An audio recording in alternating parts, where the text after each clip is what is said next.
Abra a tua Bíblia no livro de 1 Coríntios, capítulo 6, versículo 12.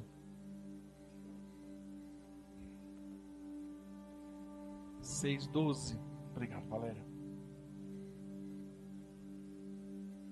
Nós estamos já caminhando para a reta final desse projeto Igreja Saudável.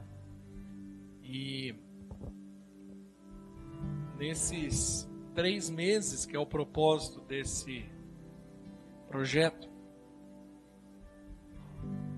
Deus tem nos ensinado tanto, e eu tenho conversado com muitas pessoas, e as pessoas têm me dito o quanto tem sido edificante essas mensagens, quanto entendimento Deus tem trazido à igreja sobre esse homem, esse ser completo, que tem um espírito, que tem uma alma, que habita num corpo. E nesse mês agora de novembro, nós estamos encerrando esse projeto. E nós estamos falando sobre o corpo. Semana passada eu dei uma introdução, falei das funções do corpo. E hoje eu quero falar um pouco mais. O tema da mensagem hoje é o glorificando a Deus com o nosso corpo. Deus tem quebrado paradigmas aqui nesses dias, para que a gente possa vivenciar a plenitude de Deus, o todo de Deus. Deus não quer que eu e você vivamos apenas uma parte daquilo que Ele tem para nós.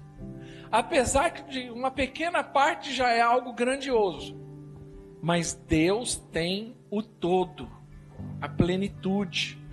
A vida abundante prometida por Deus é quando eu vivo a sua plenitude, o meu máximo, em todas as áreas e circunstâncias na minha vida. Quem está entendendo, diga amém. Diz assim o texto, versículo 12: tudo me é permitido, mas nem tudo me convém. Tudo me é permitido, mas eu não me deixarei dominar. Eu estou falando na tradução diferente, mas não me deixarei que nada me domine. Vamos lá, gente. Os alimentos foram feitos para o estômago e o estômago para os alimentos, mas Deus destruirá ambos. O corpo, porém, não é para a imoralidade, mas para o Senhor, e o Senhor para o corpo. Por seu poder, Deus ressuscitou o Senhor e também nos ressuscitará. Vocês não sabem que os seus corpos são membros de Cristo? Tomarei eu os membros de Cristo e a unirei a uma prostituta? De maneira nenhuma. Vocês não sabem que aquele que se une a uma prostituta é um corpo com ela? Pois como estão escritos, os dois serão uma só carne. Mas aquele que se une ao Senhor é um espírito com Ele. Fujam da imoralidade sexual. Todos os outros pecados que alguém comete fora do corpo os comete, mas quem peca sexualmente peca contra o seu próprio corpo. Acaso não sabem que o corpo de vocês é santuário do Espírito Santo que habita em vocês? Quem lhes foi dado por Deus e a quem vocês não são de vocês mesmos? Vocês foram comprados por um alto preço. Portanto, glorifiquem a Deus com o seu próprio corpo. Esse texto ele parece complexo, mas não é. Paulo, ele está corrigindo algumas circunstâncias da igreja de Corinto, e a primeira carta, ela tem esse propósito de trazer uma correção, uma orientação apostólica para a igreja de Corinto. E a igreja de Corinto estava uma igreja muito confusa, Então, Paulo estava orientando 2 problemas que a igreja de Corinto tinha, nesse texto, de todos os outros problemas que a igreja de Corinto tinha. A cidade de Corinto é uma cidade portuária, uma cidade grega, uma cidade que recebia gente de todos os lugares, aportavam ali os navios e barcos e assim, ela recebia gente de todos os lugares. A cidade de Corinto era uma das cidades mais ricas, prósperas e uma das maiores cidades da época. Nesse período, historicamente diz que havia por volta de 100 mil habitantes. Era uma Itatiba praticamente, mas era considerada uma grande cidade. Era uma cidade cosmopolita, porque recebia gente de todos os lugares. E dentro dessa cidade também, por ser uma cidade grega, havia muita idolatria. E um dos templos ali, aonde se praticava essa idolatria, aonde se praticava a idolatria dos gregos, também era o lugar aonde as sacerdotisas também eram prostitutas, ou seja, a prostituição era uma prática de religiosidade para a cultura e fé da época. E a igreja de Corinto nasceu dentro dessa cidade, nesse contexto. E a igreja de Corinto estava cometendo um erro que eles não estavam percebendo. Primeiro, eles estavam se alimentando de carnes consagradas, dedicadas. Porque na verdade as pessoas iam ao templo, e o templo não era o templo de Jerusalém, mas era o templo pagão. E ali sacrificavam os animais, e esses animais sacrificados, a carne era vendida. Era mais ou menos como se o templo fosse também o açougue. E as pessoas comiam dessa carne. E Paulo estava ali repreendendo eles, porque eles estavam comendo carne consagrada. E também a prática da imoralidade sexual tinha tomado conta de algumas partes da igreja. Então Paulo vem corrigindo isso, porque Paulo estava corrigindo o apetite dessa igreja. Lembra que eu falei semana passada que uma das funções do corpo é que o corpo tem instintos. E que esses instintos, eles são natos, ou seja, você já nasce com ele. Ele não tem nada a ver com a alma. E que eu preciso aprender a administrar isso, senão isso me consome, toma conta de mim. Então era mais ou menos assim. O povo de Corinto pensava, eu tenho necessidades e preciso suprir. Então na necessidade de suprir aquelas circunstâncias, tanto o comer carne sacrificada como a prostituição, a libertinagem, né? a questão sexual, a libertinagem era liberada entre eles, e era algo comum, e eles não viam isso como pecado. Então Paulo vem e começa a repreendê-los. Por isso que no versículo 12, ele começa justamente falando dessa forma: tudo me é lícito, mas nem tudo me convém. Tudo eu posso, mas não me deixarei dominar por nada disso. Ou seja, nós precisamos entender que eu tenho liberdade para fazer todas as coisas, mas nem tudo que eu posso fazer é bom para mim, é benéfico para mim. Ele começa orientando justamente isso à igreja. Tudo eu posso, mas eu não vou me deixar dominar pelos meus apetites. Eu não vou me deixar controlar, ser guiado pelos meus apetites. Mas eu preciso aprender a lidar com isso e saber que há limites para isso. Então Paulo começa a orientar a igreja nesse aspecto. E ele começa, justamente por isso que ele entra nesse aspecto no versículo 13. Lê comigo lá, vamos agora rodar rapidamente, porque agora você vai entender o porquê que ele escreve isso. Os alimentos foram feitos para o estômago para o alimento, justamente.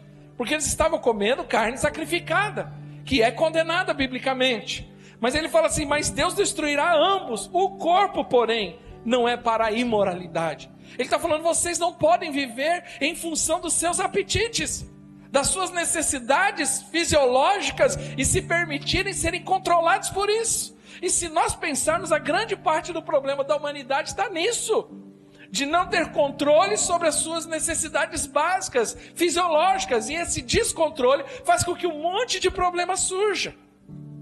E ele fala assim, vocês não podem viver na imoralidade, porque o seu corpo agora é templo do Espírito Santo. Então vocês não podem ficar se prostituindo e vivendo em imoralidade sexual, porque agora dentro de vocês habita um Deus, o Espírito Santo. E agora vocês são templo do Espírito Santo. E esse corpo agora ele está sendo levado para um propósito. E ele continua falando sobre isso. Ele fala assim: por seu poder Deus ressuscitou o Senhor e também nos ressuscitará. Então o nosso corpo está sendo preparado para esse momento. A base de todo esse projeto, uma igreja saudável, é 1 Tessalonicenses 5:21, que diz que a santificação, ela deve atingir tanto o nosso espírito como a nossa alma e o nosso corpo. E toda essa parte completa do homem tem que estar irrepreensível até o dia do Senhor. Então existe um erro, que eu vejo que às vezes, ou uma falta de ênfase na igreja, que muitas vezes valorizou-se demais a questão espiritual, mas nunca deu a ênfase para a questão do corpo e o cuidado que nós devemos ter com o corpo. E esse texto deixa claro isso. Tanto que Paulo finaliza dizendo: olha, vocês foram comprados por um alto preço, glorifiquem a Deus com o seu corpo. Ou seja, não se misturem com a prostituição, não entregue seu corpo às vontades naturais e carnais, mas você precisa viver uma vida que glorifica ao Senhor, que exalte ao Senhor através do seu corpo também. Agora, como glorificar o Senhor por meio do nosso corpo? Primeiro, eu preciso entender que eu tenho uma responsabilidade que Deus me deu. Existe um conceito chamado mordomia cristã. O que é isso? É o conceito de que tudo que eu tenho, tudo que eu sou é de Deus, foi Deus que me deu, e eu apenas sou um administrador. Eu não tenho participação em nada. Tudo que eu tenho, tudo que eu sou, foi Deus que me deu. E eu sou um mordomo. O que é um mordomo? Mordomo é aquele que administra aquilo que não é dele. Foi o que Deus fez no Éden. Deus primeiro criou todas as coisas e colocou o homem. E o homem não tem participação em nenhum momento da criação. Inclusive na última coisa que Deus criou. Qual foi a última coisa que Deus criou? A mulher. E quando Deus foi criar a mulher, o que ele fez? Pôs o homem para dormir. Ele falou: fica quieto, dorme para você não dar palpite. Porque imagine um homem para dar palpite, né? Então, o homem não tem participação nenhuma em nada do que Deus fez. Ah não, pastor, eu que trabalho, sou eu que estudo, sou eu que me esforço, sou eu que faço. Não, quem te deu a vida? Quem te deu saúde? Quem te deu capacidade? Quem te deu inteligência? Quem te deu dom para que você possa viver da forma que você vive? Deus. Então tudo que Deus nos deu, eu só administro. Um dos maiores princípios da mordomia cristã é o dízimo. O que é o dízimo? O dízimo é uma manifestação dessa realidade na minha vida. Ou seja, eu nunca posso dizer, e eu ensino, você nunca fala que você dá o dízimo. Você não dá o dízimo, você devolve o dízimo. Porque o dízimo é aquilo: Deus me deu 100 e eu devolvo 10, reconhecendo que Ele é Senhor de tudo. Esse é o princípio do dízimo, é da mordomia. Quem não dizima, na verdade, ele não reconhece que Deus é soberano na vida dele. Mas quando a pessoa dizima, ela está reconhecendo espiritualmente: Deus é Senhor de tudo que eu sou e tudo que tenho. Eu apenas estou reconhecendo Ele através disso. Ele continua sendo Senhor de todas as coisas. E Ele me dá o privilégio de viver com 90. E eu devolvo 10. Para mostrar que Ele é Senhor. Quem entendeu, diga amém. Então nós temos uma responsabilidade. E a Bíblia diz que nós somos o templo do Espírito Santo. Eu sou casa de Deus. O Espírito Santo, Deus do universo, decidiu, em sua soberania, fazer de mim e de você a sua habitação. E agora nós temos a responsabilidade de cuidar do templo. E por que Paulo usa a expressão templo do Espírito Santo para dizer que eu e você somos a casa de Deus? Porque ele está fazendo uma analogia ao próprio templo, o tabernáculo. O tabernáculo ele tinha 3 espaços. Ele tinha o átrio exterior, que era o acesso inicial do templo. O templo era uma construção grande, onde você tinha acesso por uma única porta. que você dava de frente com o átrio exterior ou pátio. Ali havia o altar do holocausto e a pia de bronze. Ali havia o sacrifício. Ali era permitido a todos, porém, dentro desse espaço, depois da pia de bronze havia um outro espaço mais fechado, que era o santo lugar, que não era acessível a todos, apenas a alguns levitas e sacerdotes.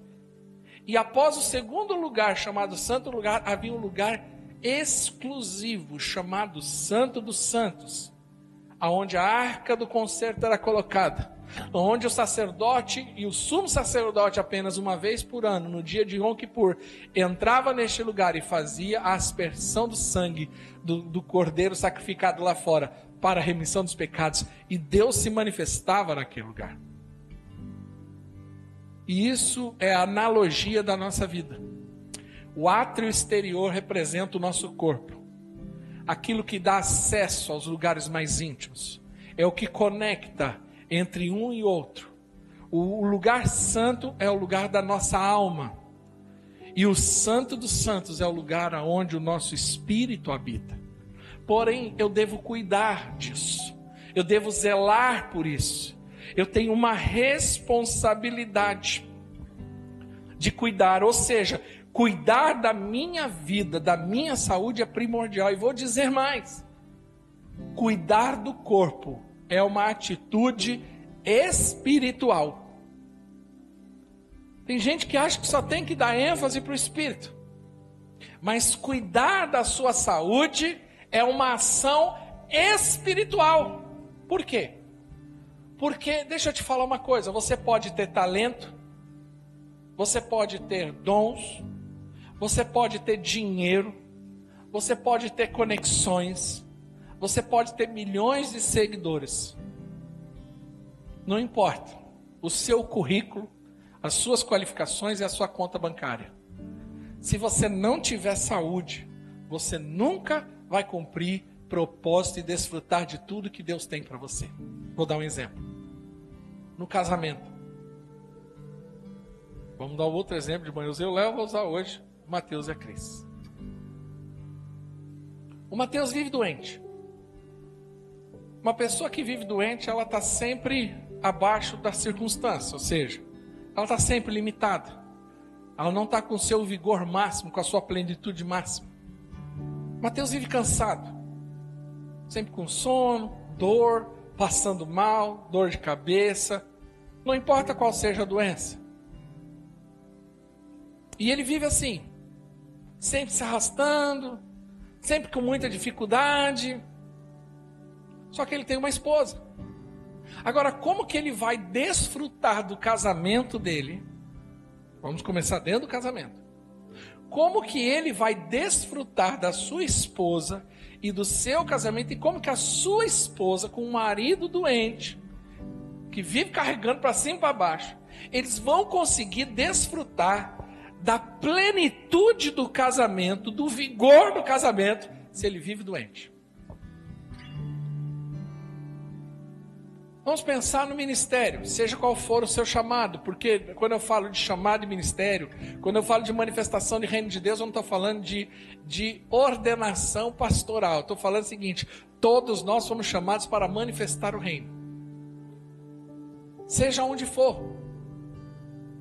Mas aí você vive doente, você não tem força, não consegue dormir direito, vive cansado, com sono, sempre passando mal, cabeça doendo, perna que dói, dói aqui, dói ali, sempre no limite, sempre à base de remédios, sempre à base, e vive uma vida que é médico, é exame, é retorno, é médico, exame, retorno, médico, exame, retorno. Vamos ser sinceros, como que você cumpre o propósito de Deus na sua plenitude? Como que você faz? Estava falando com o vereador Júnior essa semana. Deus colocou ele lá para um propósito.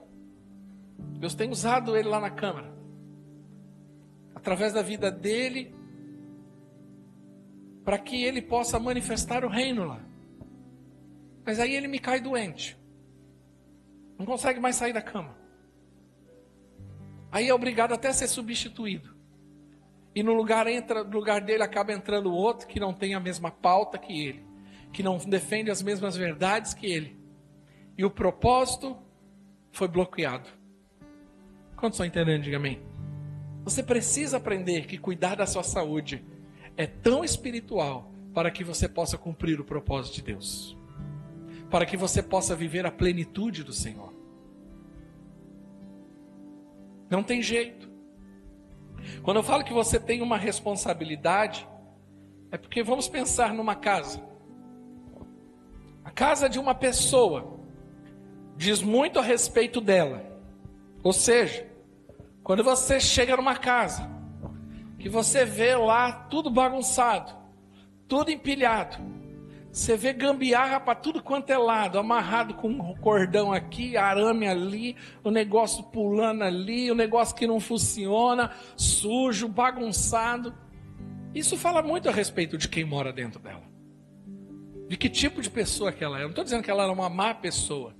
Eu estou dizendo como que essa pessoa é. Já dá para fazer uma leitura somente olhando para a casa da pessoa. A maneira como ela vive. Agora pensa comigo em relação a essa casa aqui. Agora, antes de eu entrar nesse detalhe, deixa eu estabelecer uma coisa aqui. Quando eu falo de cuidar do corpo, eu não estou dizendo no padrão do mundo. Porque às vezes as pessoas associam saúde, cuidar do corpo e colocam como no padrão do mundo. Que só é uma pessoa com um corpo bonito, com isso, aquilo, com saúde, se ela é aquela pessoa saradona, né? Aqueles caras saradão, com aquelas pernas finas, parecendo uma rã. Ou aquelas moças bombadonas, que fala até grosso de tanto esteroide que toma. Não, esse é o padrão do mundo, não é isso.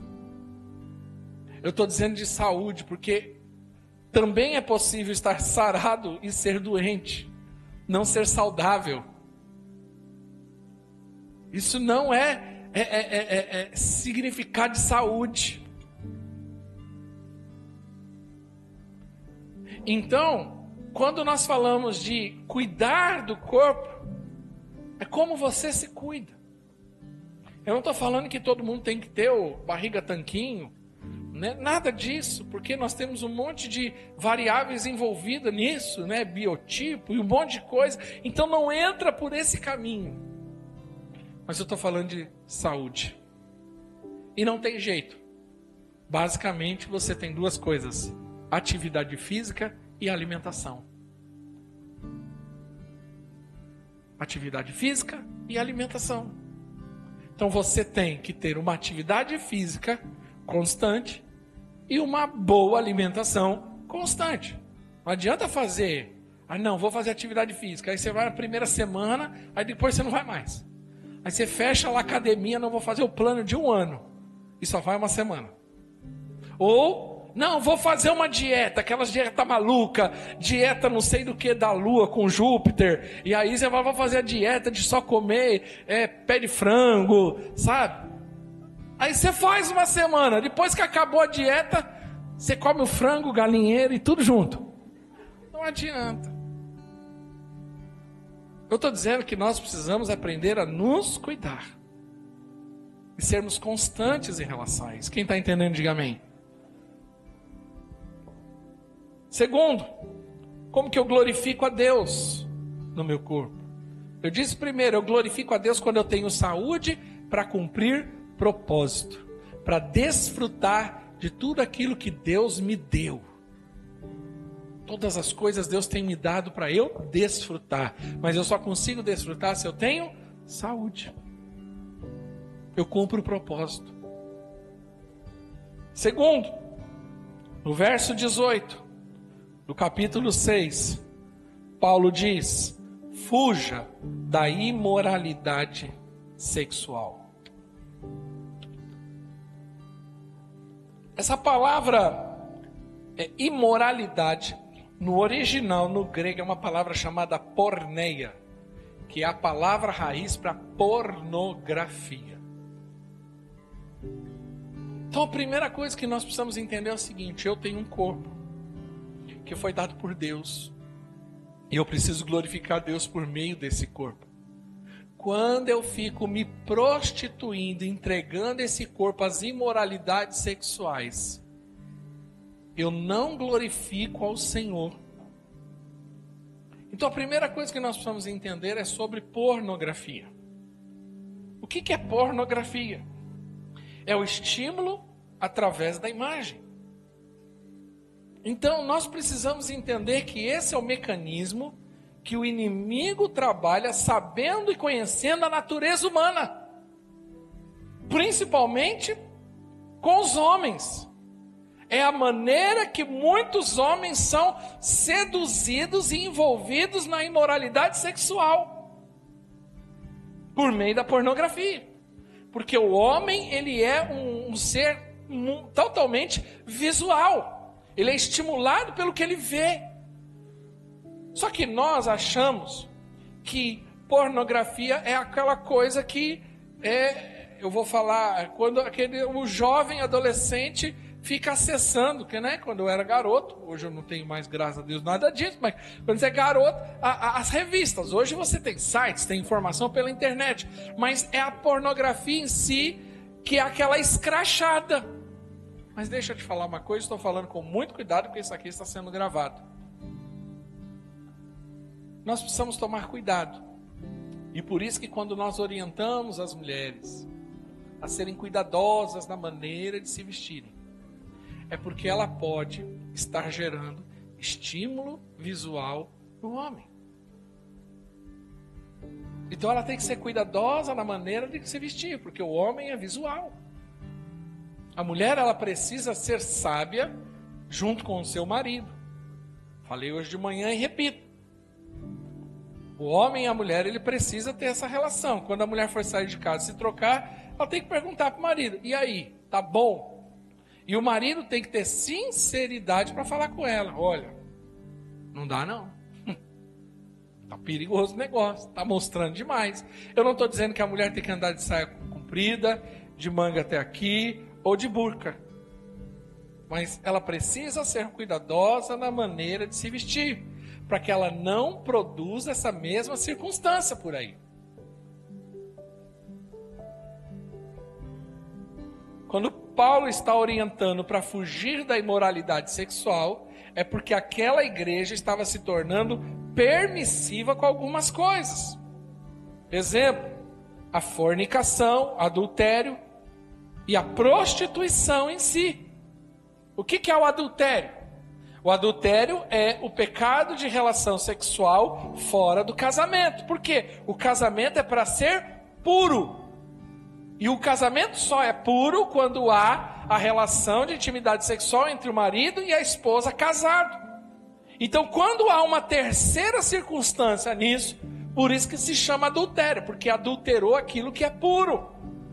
Colocou um elemento que não é natural daquilo. Trouxe impureza para o casamento. Por isso a palavra adultério é usada para isso. Agora, fornicação é diferente. Fornicação é a relação sexual antes do casamento, que é pecado, que hoje tem o nome bonito de amaziado. Na nossa igreja nós orientamos, toda pessoa que chega aqui, ela está amaziada, nós orientamos, casa. E ela não é apresentada, ela não é batizada, e ela não desenvolve ministério antes de resolver a vida dela com Deus nesse aspecto. Isso chama-se fornicação e é pecado. E a própria prostituição, que é a troca da relação sexual por alguma coisa. Pastor, mas isso está longe de mim. Isso aí é para aquela que está lá no Deluca. Ok. Porém, há casais que acabam praticando isso sem perceberem. Quando a mulher fala assim: você só vai ter o que você tem se você me levar na casa de mamãe e me levar para o shopping para passear. Ela está trocando por algo. Quando ela diz: me dá o cartão de crédito para eu gastar no shopping, ela está trocando por algo. ela está vendendo a intimidade dela. O que eu fiz? Apertei sem? Olha esse texto. Se segura na cadeira. Fujam da imoralidade sexual. Todos os outros pecados que alguém comete fora do corpo, os comete. Mas quem peca sexualmente, peca contra o seu próprio corpo. Ou seja, Paulo está colocando que o pecado de imoralidade sexual é mais sério do que outros pecados. Não tem esse negocinho de, não, o pecado é tudo igual.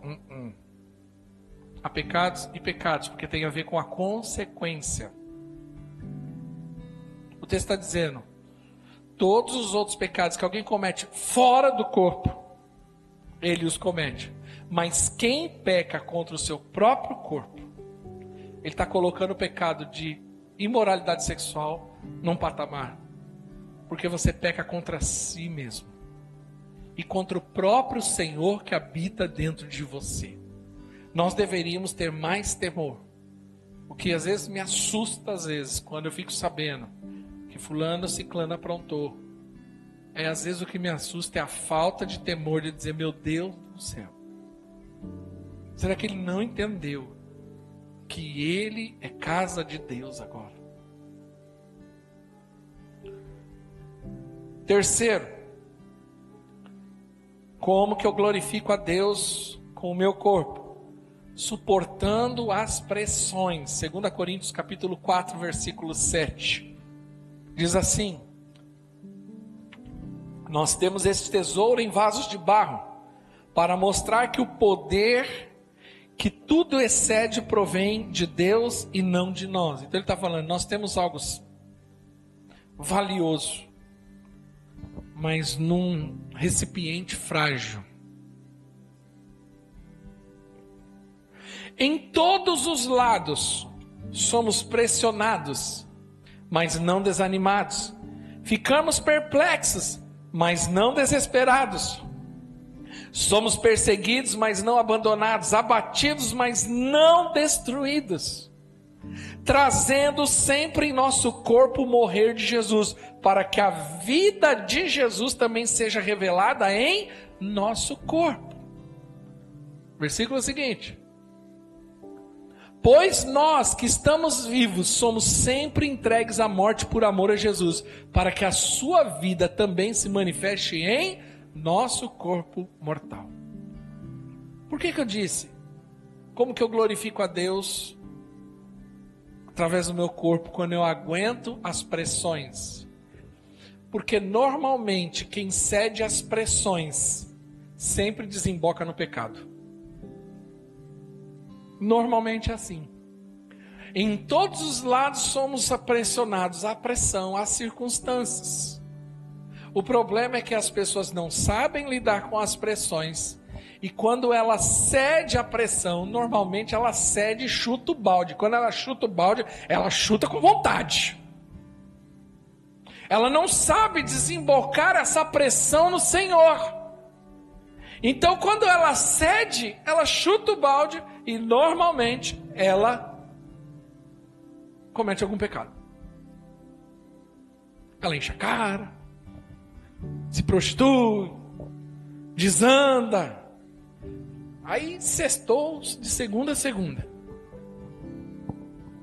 Tem uns irmãos aqui que estão sextando demais. Entendeu? Porque não soube lidar com a pressão. Não soube entender que você precisa saber lidar com a pressão. Porque normalmente o escape de quem está debaixo de pressão, a fuga, normalmente é por uma questão de pecado. Perceba isso, é o modus operandi. Nós precisamos entender que nós precisamos aprender a suportar as pressões, a lidar com elas, mas a trazendo em nosso corpo, porque o texto diz, porque quando eu lido com isso, eu trago as marcas de Cristo em mim, e a vida de Deus se manifesta através do meu corpo, e eu glorifico o nome do Senhor, Por quê? Porque eu sou fortalecido no Senhor e eu exalto o nome dEle quando eu aprendo a lidar com as circunstâncias e adversidades da vida, sem ceder ao pecado, sem ceder às pressões e necessidades, e aí eu glorifico ao Senhor. Quem está entendendo, diga amém. Então, saber lidar com as pressões é fundamental para glorificar o nome do Senhor. Mas eu preciso voltar aqui em algo no segundo. O Espírito está me movendo aqui. Quando Paulo diz fugir da imoralidade sexual, é interessante que ele não diz para você enfrentar. Ele diz para você fugir. Porque o maior sinal de humildade é quando você reconhece as suas fraquezas. Paulo escreve no capítulo 12 sobre isso. Ele fala assim: quando eu estou fraco, aí eu sou forte. Mas quando eu acho que estou forte, na verdade eu estou sempre fraco. Por isso que tem crente que parece uma galinha de Angola. O tempo todo, estou fraco, estou fraco, estou fraco. Porque ele é orgulhoso, e a Bíblia diz que o orgulho precede a ruína. Ele nunca abre espaço para Deus, ele nunca reconhece que ele precisa de ajuda, que ele não tem condição. Então quando Paulo fala assim, foge, alguns podem falar assim, o cara é fraco, não aguenta ver uma mulher lá perto dele. Não, você não aguenta, você tem que fugir. Não pode. O humilde foge. O humilde reconhece que ele não pode ficar num ambiente, num lugar sozinho, lá no carro 11 e pouco da noite, meia-noite, sozinho no escurinho com a menina, ou na sala da casa dela sozinho. Não, ele precisa entender, ele precisa ter a humildade de reconhecer que ele fala assim, eu não dou conta disso, não posso brincar com isso. Há ambientes que eu não posso estar e frequentar. Por quê? Porque eu não tenho condição de lidar com isso. Por isso que Paulo diz, foge. Mas isso é humildade. O orgulhoso nunca reconhece. O orgulhoso acha que pode vencer sozinho. Eu dou conta. Aí ele cai. Aí ele peca. Aí ele fala assim, não, agora eu vou de novo. Aí eu vou de novo. Aí ele tenta, ele caminha sozinho, mas daqui a pouco ele cai de novo. E ele vive, porque o orgulhoso é assim. Mas o dia que esse orgulhoso se tornar humilde e falar, olha, eu não dou conta, eu não aguento, eu não tenho condição e eu preciso de ajuda, aí ele começa a vencer o ciclo do pecado na vida dele. No versículo 13 e 14, eu queria ir para as conclusões. Tem algo que me chama a atenção nesse texto. Eu disse que eu preciso glorificar a Deus por meio do meu corpo. Como que eu faço isso? Tendo responsabilidade sobre a casa de Deus. Para que eu possa cumprir o propósito e glorificar o Senhor e desfrutar de tudo aquilo que Deus me deu. De que adianta eu ter dinheiro e não ter saúde para ir viajar? Entendeu? Não vale nada. Eu preciso ter saúde para cumprir o propósito, para fazer o que Deus me chamou para fazer, para desfrutar também daquilo que Deus me deu. Eu glorifico a Deus quando eu não fico me unindo à prostituição, à imoralidade sexual, e eu mantenho a minha vida santa diante do Senhor. E eu glorifico a Ele por meio disso. Eu glorifico a Deus quando eu lido com as pressões e não cedo às pressões e não caio no engano do pecado. Mas o texto diz assim, os alimentos foram feitos para o estômago para os alimentos. Mas Deus destruirá ambos. O corpo, porém, não é para a imoralidade, mas para o Senhor. Deus tem um propósito para o seu corpo também. Deus não quer atingir só o seu espírito. Deus, por meio de Jesus e o poder do Espírito Santo, Ele regenerou o seu espírito. Agora você é um com Ele espiritualmente. Mas Ele transformou a sua alma. A cada dia a sua alma está passando por um processo de transformação para que você se torne cada dia mais parecido com Jesus. Mas Ele também tem um propósito para o seu corpo. O próprio texto diz lá na frente que vocês não são de vocês mesmos. Vocês foram comprados, porque eu e você éramos escravos do pecado. E agora Jesus veio, morreu na cruz, derramou seu sangue, e com o preço do seu sangue Ele nos comprou. Isso não quer dizer que Ele me comprou para eu viver uma liberdade que eu faço o que eu quero. Ele me comprou para ser o meu Senhor. E agora Ele tem um objetivo na minha vida. Por quê? Agora eu deixei de ser uma criatura fadada ao inferno e passei a ser filho de Deus. Só que a Bíblia diz também que eu também sou noiva, como igreja. E a noiva está sendo preparada para o dia do Senhor. E a Bíblia relata que o dia do Senhor será as bodas do Cordeiro, onde a igreja, que é a noiva, se reunirá com o noivo. E haverá uma festa, e a eternidade nós vamos glorificar ao Senhor. Porém, essa noiva está sendo adornada, preparada para esse dia. Ele fala assim, o seu corpo não é para imoralidade, mas ele é para o Senhor. E o Senhor para o corpo. E ele termina dizendo, glorifique ao Senhor, porque uma hora algo sobrenatural vai acontecer. Queria pedir que a banda subisse. Por favor, a equipe da ceia se preparasse. Abra comigo. 1 Coríntios capítulo 15. Versículo 51.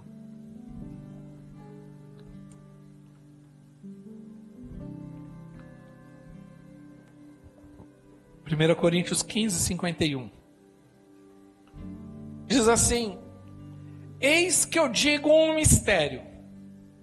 Então veja bem, Paulo já começa o texto dizendo que há um mistério, ou seja, os mistérios na Bíblia relatam 7 no Novo Testamento, mas os mistérios foram dados para a igreja, revelados à igreja, porém continua em alguns aspectos sendo um mistério. Você vai entender que mistério é esse. Nem todos dormiremos.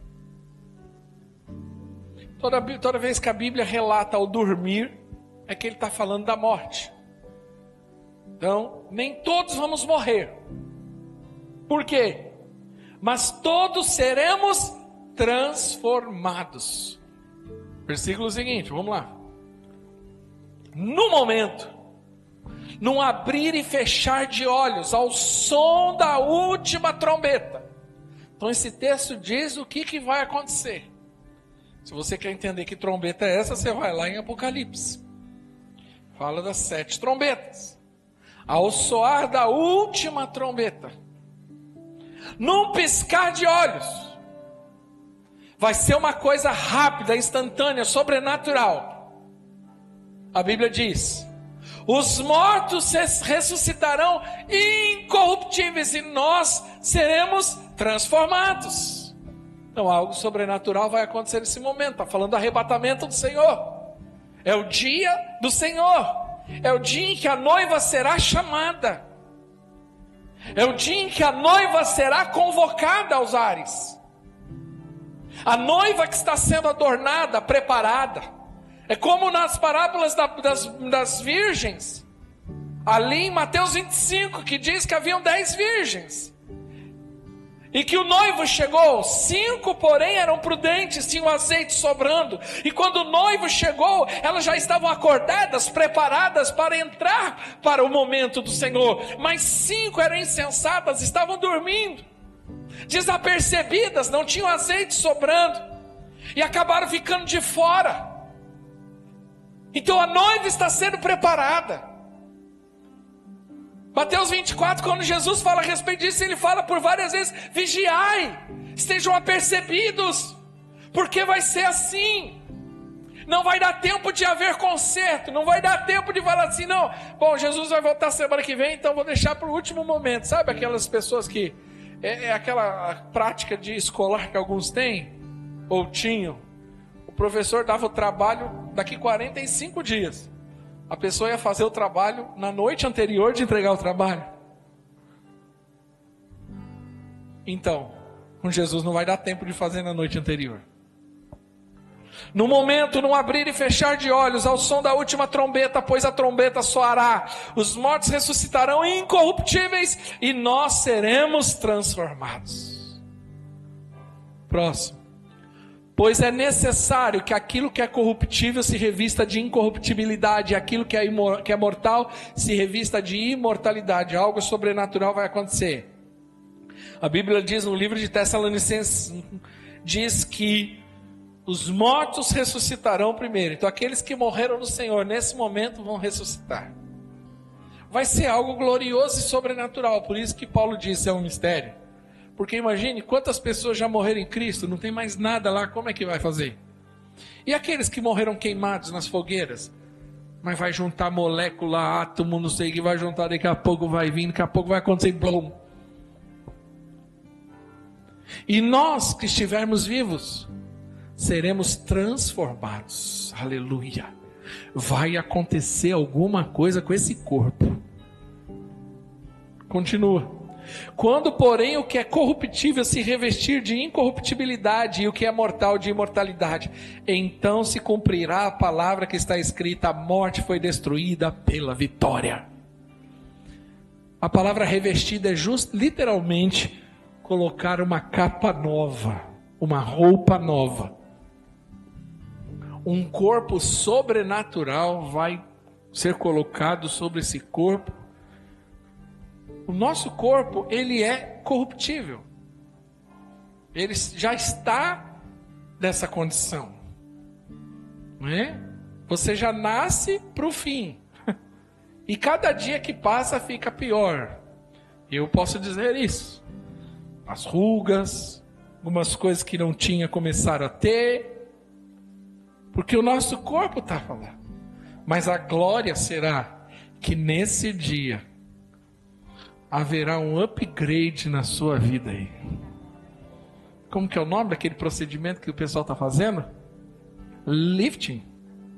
Harmonização facial. Haverá uma harmonização espiritual geral. Rapaz, você vai ficar até mais bonito. Glória a Deus por isso. Se você acha que não tem chance, há chance para você. E a Bíblia diz que nesse momento, aquilo que é mortal será revestido de imortalidade.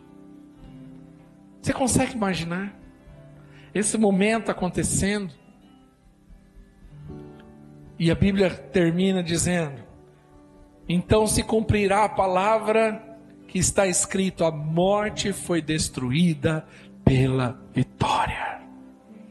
Não haverá mais morte, não haverá mais choro, não haverá mais lágrima, não haverá mais dor, não haverá mais sofrimento, não haverá mais angústia, porque a alegria do Senhor tomará conta por completo. E tanto o nosso corpo, quanto a nossa alma e nosso espírito serão totalmente transformados para o Senhor. Se o seu corpo não fosse importante, Deus não se daria o trabalho de fazer tudo isso. Ele simplesmente deixava a carcaça aqui e subia só o espírito. Já parou para pensar nisso? Se não fosse importante, então Deus deixava a carcaça. Você estava andando, blum, cai, parece aqueles bonecos de posto, e quando você desliga, blum. Mas é isso que vai acontecer? Não. Algo sobrenatural vai acontecer.